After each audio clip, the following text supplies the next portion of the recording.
I'm Ella, a 27-year-old manager at a top tech firm. Most of my life happens at my desk. So when my friend Lara insisted I join her birthday celebration at a swanky downtown restaurant, I was hesitant. Little did I know the night would kick off with a splash, quite literally. As I stepped out of the taxi, determined to have a good time for a change, I was greeted by a wave of muddy water. Some guy in a flashy car decided the puddle next to me was his personal splash zone, just like in the movies. My brand new dress took the hit, soaking up the murky water like a sponge. "Fantastic," I muttered, glaring at my ruined outfit. "Hey, I am so sorry," the driver, a tall, rugged type with a messy head of hair, jumped out looking more horrified than I felt.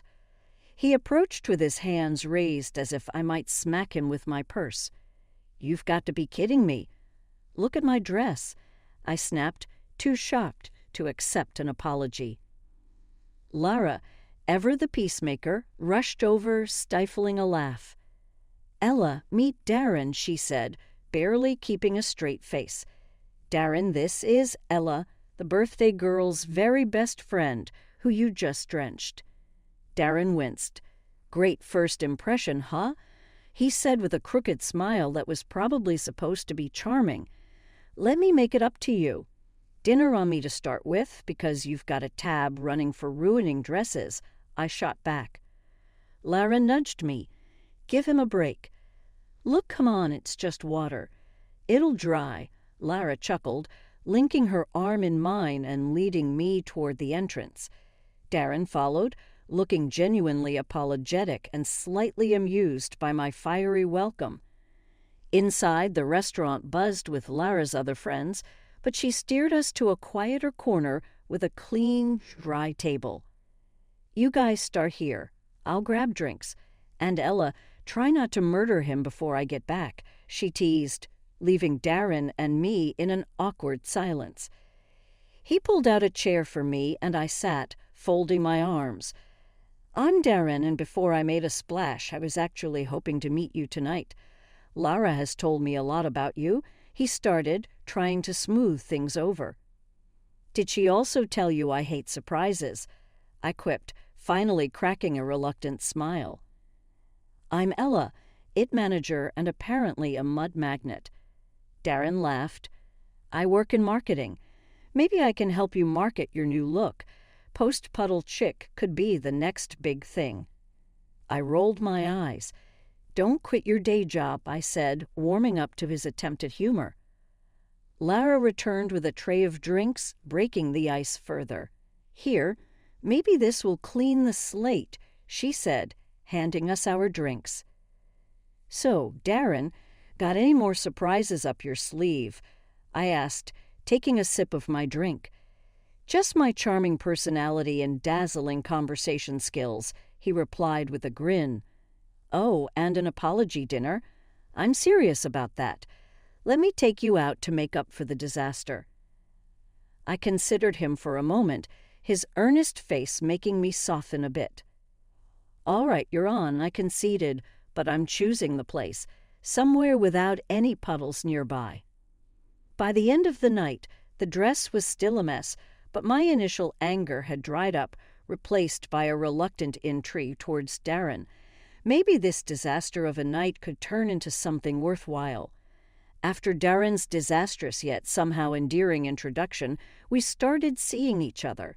It wasn't long before casual dinners turned into weekend getaways, late-night talks, and eventually meeting each other's families. I should have known things would get more complicated once families got involved. "Look, I really like you, Ella," Darren said one evening as we walked through the park, his hand finding mine. "I think it's time you met my folks. What do you say?" "Sure," I agreed, squeezing his hand, trying to ignore the nervous flutter in my stomach. Meeting the parents was a big step, but after the way we started, what was the worst that could happen? The day arrived, and Darren drove us to a modest house in the suburbs. His mom, Janet, and his dad, Tom, greeted us with warm smiles that didn't quite reach their eyes. Dinner was served, And that's when the questions began. "So, Ella, Darren tells us you're in it," Tom asked, passing me the mashed potatoes. "Yeah, I manage a team at a tech firm downtown," I answered, trying to keep my tone light. Janet leaned in, her eyes sharp. "Must be a good position. What does that pay, if you don't mind my asking?" I choked on my water a bit. "Well, it's enough to keep me busy and out of trouble," I joked, trying to dodge the question. "And your family? Do you support anyone?"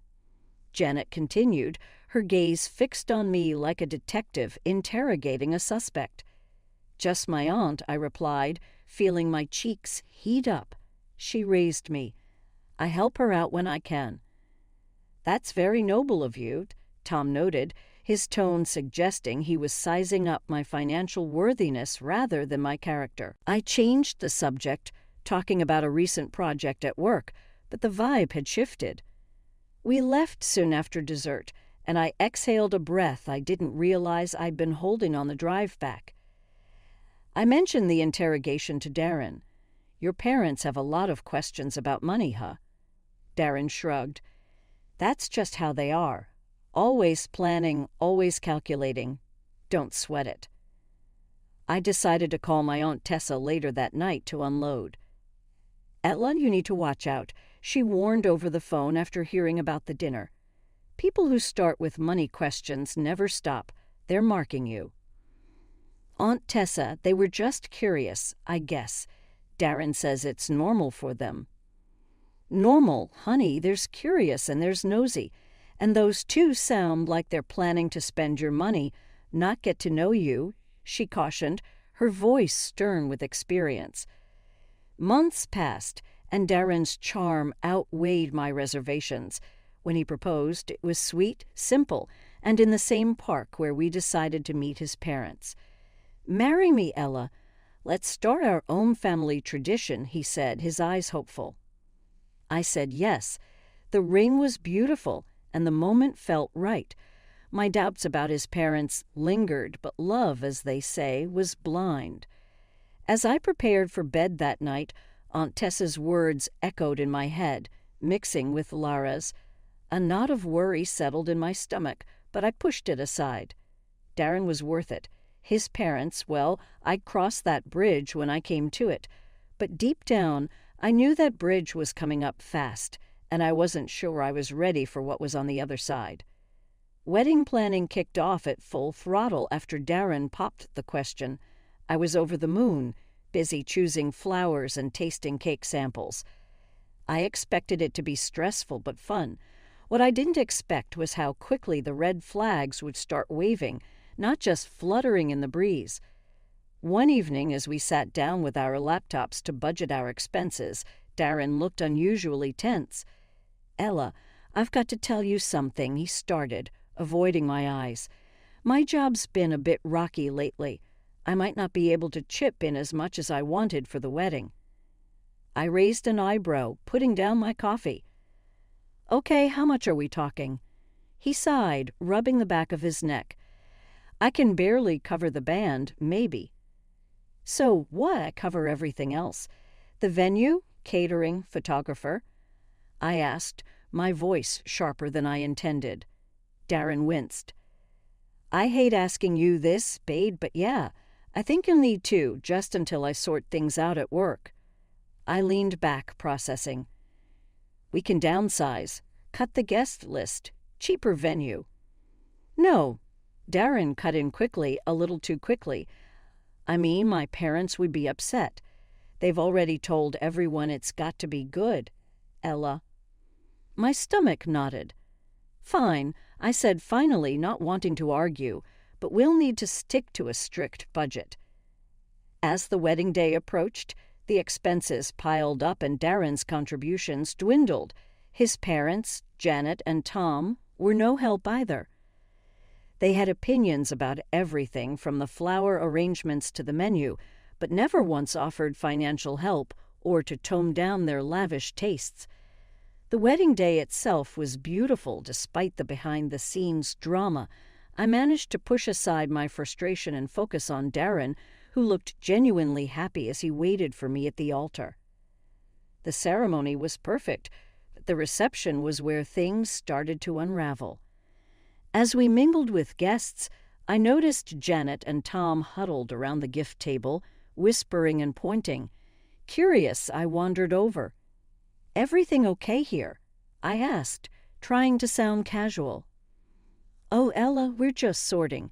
Some of these gifts will look better at our house, don't you think?" Janet said, her voice too sweet. I stared at her, stunned. "What? No, these gifts are for Darren and me." Tom shrugged, smirking. "Come on, Ella, don't be petty. We're family now. What's ours is yours and vice versa, right?" I felt my face flush with anger. "No, Tom, that's not how this works. These gifts are for us, for our home, not yours." Janet rolled her eyes. "Really, Ella? Don't make a fuss. Be gracious. We're just taking a few things, nothing major." I bit my tongue, holding back a sharper retort. The last thing I wanted was a scene at my wedding, but as they walked away, a few gift envelopes and smaller presents in hand, I felt a simmering rage. After the wedding, it didn't take long for Darren's parents' true colors to start showing even more. Every time we invited them over or there was some family gathering to attend, it was like opening a new chapter in the book of greed. It was my birthday next, and I decided to throw a little dinner at a decent restaurant in town. I thought it would be a nice change from home parties. I invited Darren and his parents, Janet and Tom. "I hope this place is okay for you guys," I mentioned casually as we sat down. The restaurant had a cozy vibe, not too flashy but with great views. Janet scanned the menu with a raised eyebrow. "Well, it looks quaint. What's good here?" I recommended a couple of dishes that were my favorites, reasonably priced and delicious. But as the waiter came around to take our order, Janet and Tom went off script. "We'll have the lobster tails and the filet mignon, and start us with a bottle of your finest wine," Tom declared, handing the menu back with a satisfied grin. I bit my lip to keep from reacting. "That's quite a selection," I managed to say, keeping my tone as neutral as possible. Janet smiled sweetly. "It's your birthday, dear. We should celebrate in style." The rest of the evening I watched as they ordered more expensive items, barely touching them when they arrived. It irked me to no end, seeing good food and money wasted like that. On the ride home, I let Darren have it. "Your parents, they always do this. They choose the priciest things and don't even enjoy them. It's like they do it just because they can." "Babe, calm down. That's just how they are, old school. Like to show off a bit," Darren explained, as if that was supposed to make me feel better. "But it's disrespectful, Darren. They don't even think about how it looks or what it costs," I argued, frustrated. Darren sighed. "Look, they're from a different time. Just let it slide. They mean well."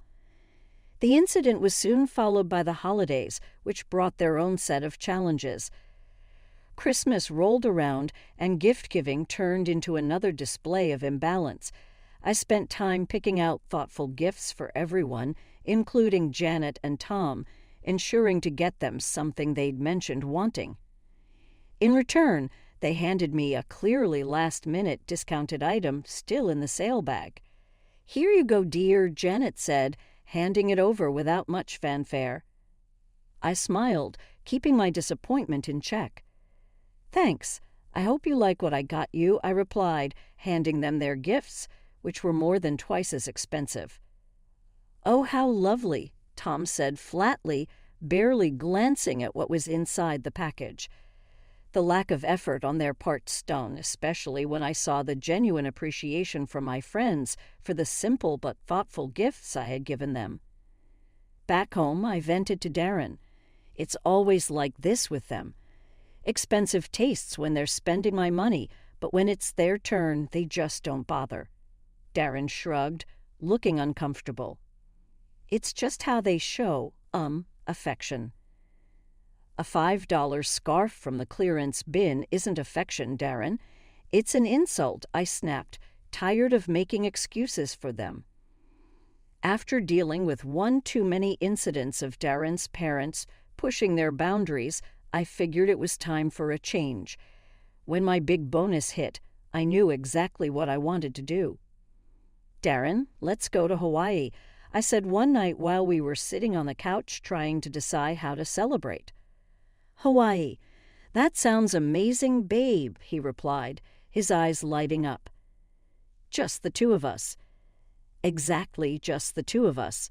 It's romantic, and I've always dreamed of going, I said, thrilled at the idea of sandy beaches and no family drama. A few days later, I was in the middle of booking our trip when Darren came home from visiting his parents. He looked more excited than usual. Guess what? My parents are stoked about Hawaii. I paused, my fingers hovering over the keyboard. Wait, what do you mean? I thought this was just for us. Darren laughed a bit too nervously. Yeah, I mean it is, but I mentioned it, and they've never been to Hawaii. They got super excited and... Hold on, I cut him off, feeling my stomach tighten. You invited them. No, not exactly. I just told them about it, and they kind of invited themselves, he explained quickly. I closed my laptop with a snap. Darren, this was supposed to be our trip. Romantic, remember. He came over and sat down next to me, taking my hands. I know, but they really want to go. Can't we just... No, we can't just, I interrupted, pulling my hands away.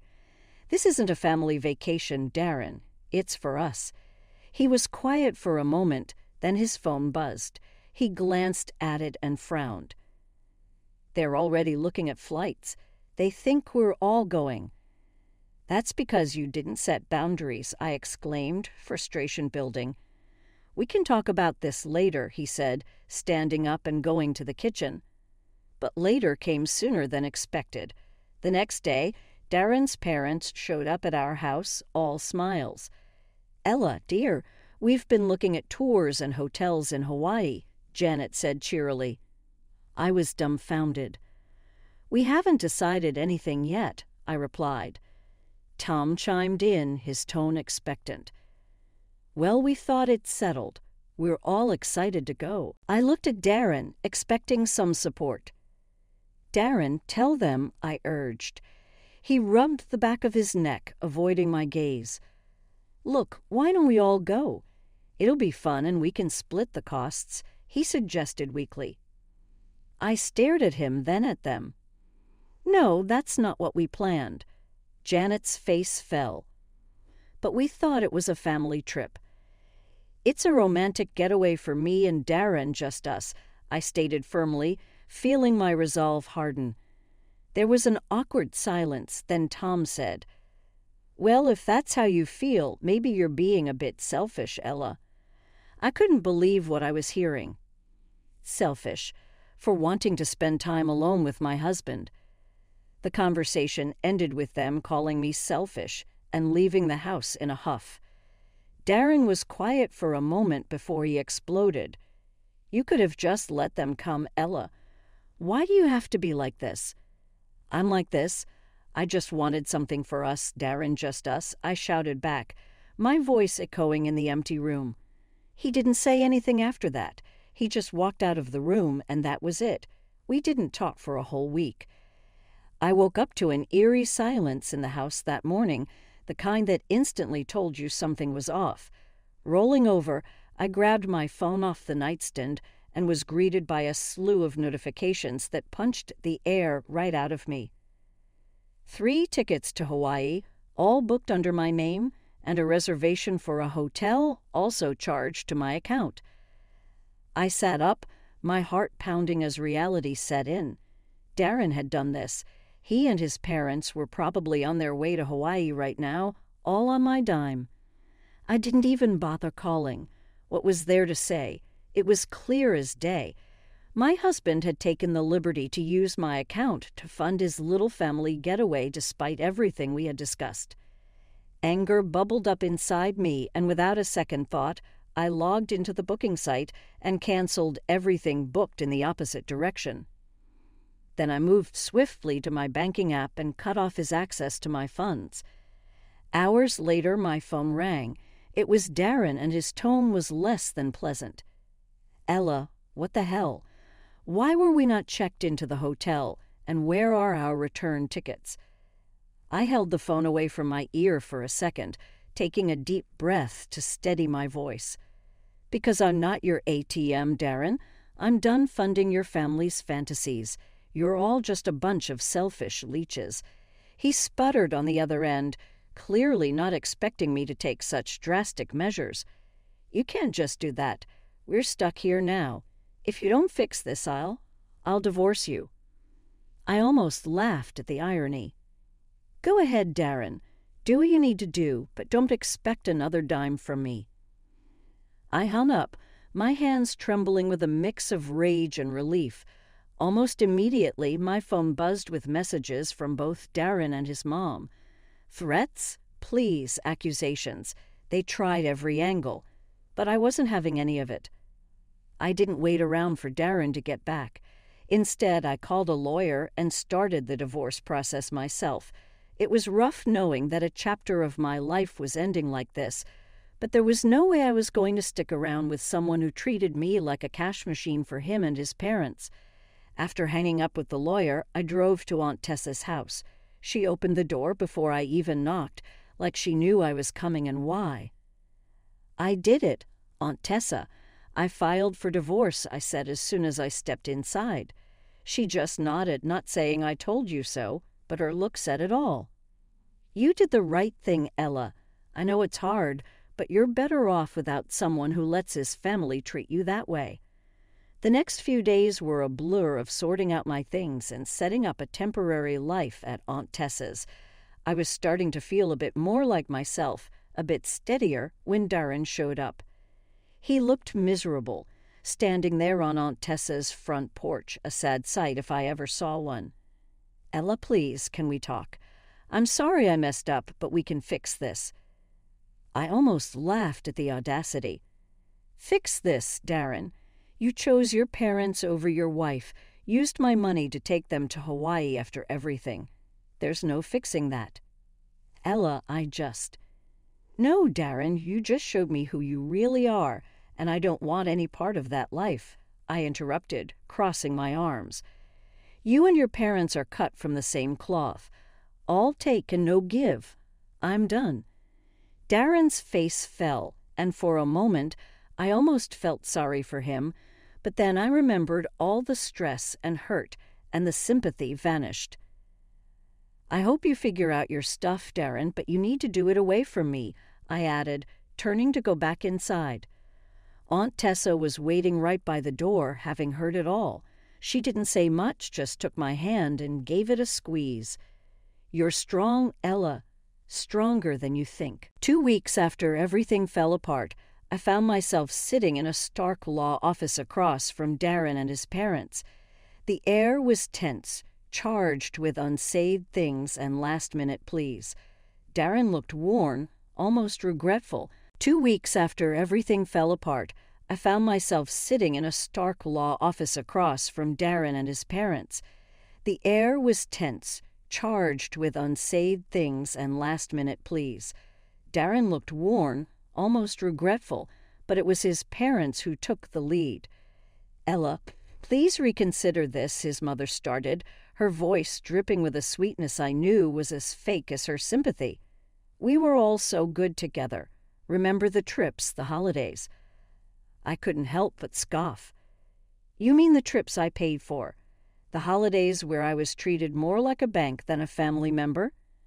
Darren's father chimed in, trying a softer approach. "We know things got a little out of hand, but we're family. Isn't that worth fighting for?" I shook my head, amazed by their audacity. "Family doesn't use each other, and this isn't just a little out of hand. You've shown me exactly how little you respect me." Darren finally spoke. "Ella, I'm sorry. Can't we start over? We can fix this." I looked at him, really looked at him, and saw nothing of the man I thought I'd married. Start over. After everything? No, Darren, we can't. His mother, not used to being dismissed, lost her composure. Because of you, we had to pay our way back from Hawaii. Do you know how much that cost us? I laughed, not because it was funny, but because it was so absurd. Your greed and arrogance got you there, and they got you back. Seems fitting to me. The meeting ended with me standing firm and them still trying to grasp at straws as they saw their control slipping away. I walked out of the office feeling lighter, as if I was finally shedding a heavy weight that had been pulling me down. Once the divorce was done, I made sure to cut all ties with my past life. I blocked every single one of their numbers. Darren's, his mom's, and his dad's. No more calls, no more games. It was finally over. Back at Aunt Tessa's, I explained everything. She just hugged me tight and said, "You did the right thing, Ella. It's time to focus on yourself now." And she was right. As I began to put the pieces of my life back